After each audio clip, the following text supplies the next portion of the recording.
நந்தவனத்தில் ஓராண்டி அவன் 4 மாதமா குயவன வேண்டி கொண்டு வந்தான் ஒரு தோண்டி. அதை கூத்தாடி கூத்தாடி போட்டு உடைச்சாண்டி நந்தவனத்தில் ஓராண்டி.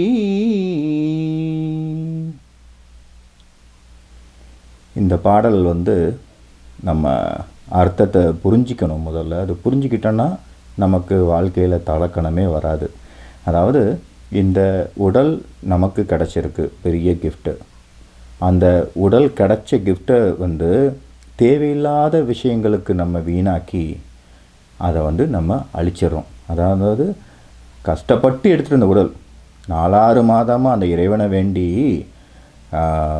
கொண்டு வந்த அந்த உடம்பை கூத்தாடினா தேவையில்லாத விஷயத்தெல்லாம் அழிச்சிட்டு கடைசியில் எப்படி சடலமாக ஆயிடுச்சுன்றதை உணர்த்துறதுக்கு தான் இந்த பாடல். இந்த பாடலில் இன்னும் ஒரு முக்கியமான விஷயம் இருக்குது. இந்த பாடலை உணர்த்துறதுக்காக சுடுகாட்டில் ஒருவர் இறந்த உடனே அந்த உடலை எடுத்துகிட்டு கடைசி சடங்காக ஒன்று பண்ணுவாங்க.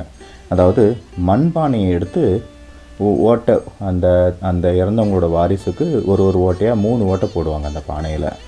ஓட்டை நம்பர் 1 போடும் பொழுது அக்னி மண்டலம், அப்புறம் 2வது ஓட்டைக்கு சந்திர மண்டலம், 3வது சூரிய மண்டலம்.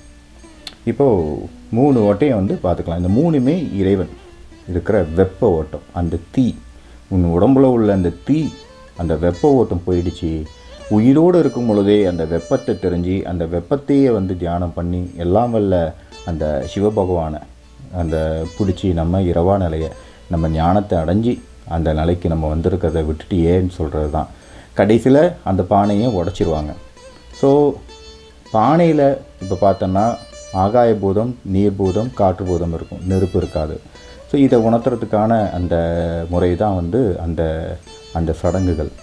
அப்படி வெளியில் வர்ற அந்த தண்ணியை புறங்கை வச்சு அதை தள்ளி விடுவாங்க. ஏன்னா அந்த நமக்குள்ளே உள்ள அந்த வளைத்தாயை நம்ம பிடிக்காமல் போயிட்டுமே, அந்த தாயை பிடிச்சி அந்த தாயோடது மூலமாக நம்ம இரவா நிலையை அடைஞ்சிருக்கலாமேன்றதை உணர்த்துறதுக்கு தான் இந்த ஞானம். நம்ம உடலில் இந்த பக்கம் வலது பக்கம் சூரிய பகவான சக்தியோட ஆதிக்கம். இந்த பக்கம் இடது பக்கம் சந்திர பகவான் சக்தி. இதற்கு எல்லாத்துக்கும் இந்த உடல் ஓட்டத்துக்கு ஆதாரமாக இருக்கிறது அந்த ஹீட் எனர்ஜி.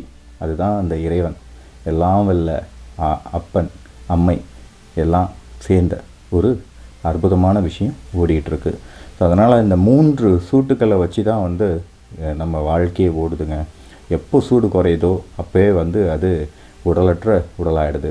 உடல் பிறந்த உடனே சுடுகாட்டை நோக்கி தான் ஓடிட்டுருக்குன்ற ஒரு உணர்வு தெரிஞ்சிருச்சுன்னா அவங்க அந்த இடத்துல அவங்களுக்கு அந்த தலகணம், அந்த மாதிரி ஒரு நெகட்டிவ் எண்ணங்கள் வந்தாலும் அந்த எண்ணத்தோட ஆதிக்கம் இல்லாமல் போயிடும். அப்படிப்பட்ட ஒரு நிலைக்கு வரும். அதனால தான் இந்த விஷயத்தை நம்ம சொல்கிறோம்.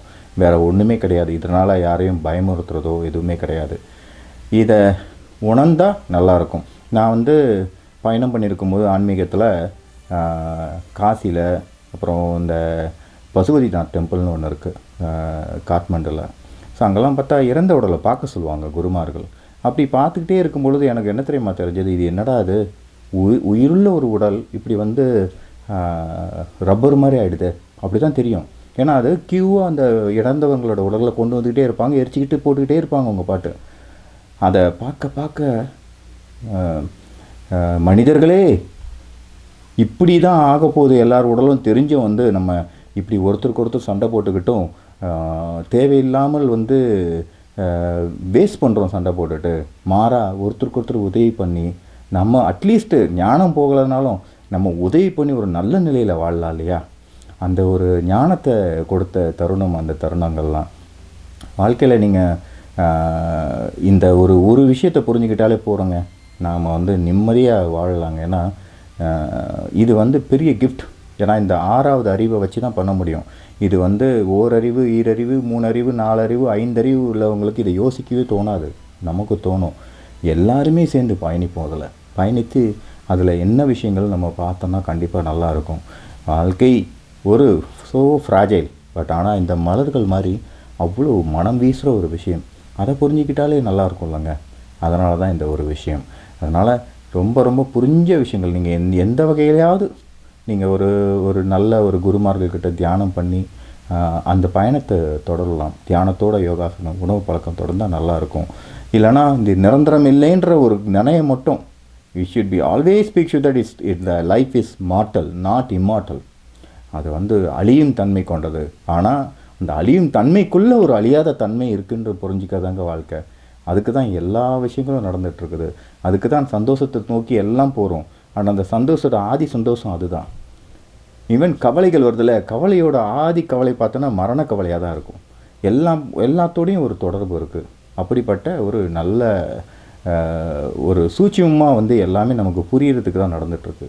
ஆகையால் எல்லாரும் அதை கொஞ்சம் ஒரு நிமிஷம் நம்ம யோசிச்சோன்னா, நம்ம எல்லாருமே நான் வாழ்கிறதுக்கு எந்த அளவு தகுதி இருக்கணும், அதே மாதிரி மற்றவங்களுக்கும் தகுதி இருக்குன்ற ஒரு நிலை நம்ம யோசனை எப்படி இருக்கும்.